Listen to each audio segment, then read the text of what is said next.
Have you ever come face to face with pure evil? I used to love feminists, until I met my wife. For a while we were perfect, but then she met a fresh social circle. These women weren't just opinionated, nothing could satisfy them. Hold a door for them? You think all women are children and can't do anything for themselves? Don't hold it? You're disrespectful and entitled. Walk behind them? You're a creep. Walk ahead? You're an egotistical a-hole. But I thought I could trust my wife to not follow the herd. But she did, and ended up ruining more than just her life and our marriage in the process.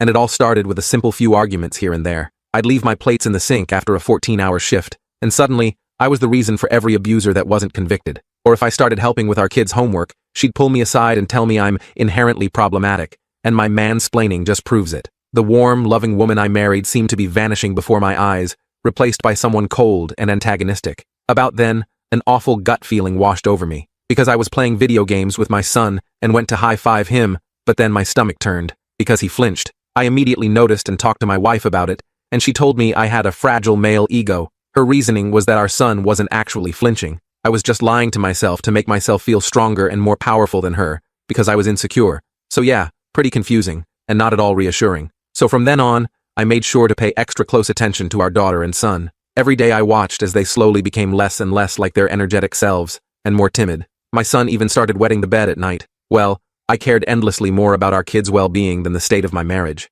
Until one day, I came home early to a parked car in our driveway. My heart broke, but instead of confronting her, I drove off to a diner and came back a few hours later. I proceeded to ask her who she was bringing home when I was at work all day.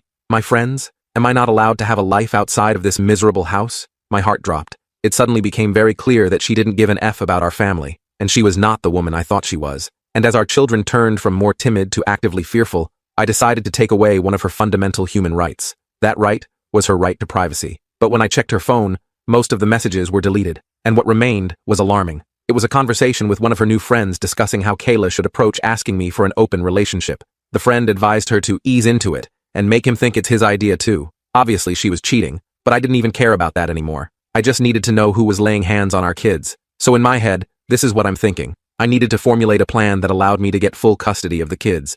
But since there was no prenup, I had to make sure I was left with enough that would still allow me to be a good father. So when Kayla casually brought up the idea of open relationships over breakfast, like it was just a random thought that had occurred to her, I was prepared. I had my phone recording in my pocket. She stirred her oatmeal nonchalantly. So I was reading about these couples who have open relationships. What do you think about that concept? I didn't yell. I didn't scream. Instead, I looked her straight in the eyes and asked with a clenched jaw, "Who is he?" Her cocky demeanor vanished instantly, like a mask sliding off. "What do you mean?" she stammered. But I wasn't falling for her innocence anymore.